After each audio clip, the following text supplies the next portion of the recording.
Chú bị lung đổ. Ô, ta đánh luôn đâu lên. Phải nó. À chắc tao.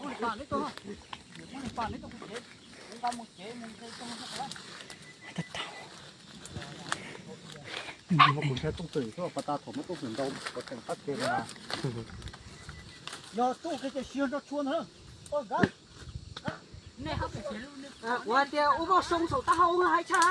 Chết rồi. Nếu thế tôi đâu như thế có trả cho mình đi đâu thì sông. Để sát tổ nổ thôi. Để cho cầu tư rồi chuẩn để sát tổ nổ thôi. Ồ, hai ơi. Không đi có hơn ta tổn đây rồi bố ơi. Tôi rồi cho tôi thành cầu tư rồi. Bên đây chỉ tôi bên đây chỉ dùng tua rồi. Xí lên sao tổn hết xí ơi. Dê tụi này có tôi là số. Dê tụi này. Chỉ là tụi tôi tại là dê tụi cầu kia rồi. Yeah. Tụi tôi có.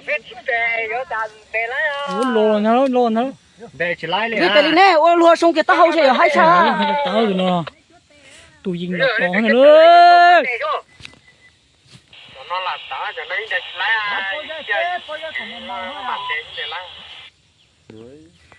Tụi con đuôi con cần tôi chỉ đuôi á.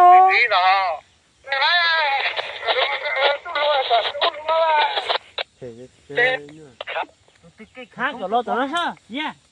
Khác của lô ra trong lô sao? Nó là Sống ơi, tao đi sao biết chỗ nó sao? Chắc là tàu tu Cái rất hoa là sao? Nhớ. Rồi nó hai tao rồi.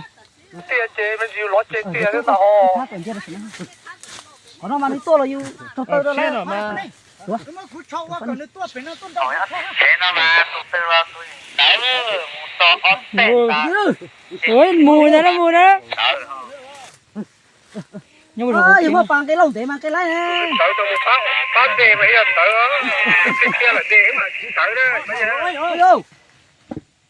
tao tung khứ anh tự đi tung Ôi vô. à nó thêm một Chút nữa chứ. tao lệ ta đó có chưa đó sẽ tao nó đi đây sẽ tao nó sắp tao nó coi tao nó ra Ôi thì nó lại bút sát tí nữa. Một trái tí nữa thì như nào? này quá nó vào chua đặt cái chuỗi đó tụi tôi tiến lo chê sông kia mà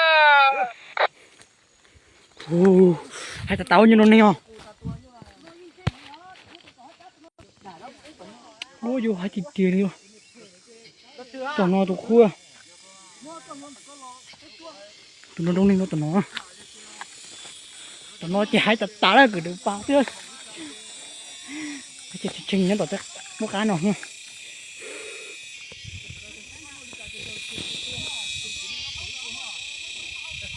Ui tụi nó nè. Không tụi nó hay đua. Tụi đi lỡ bây giờ nó kia rồi.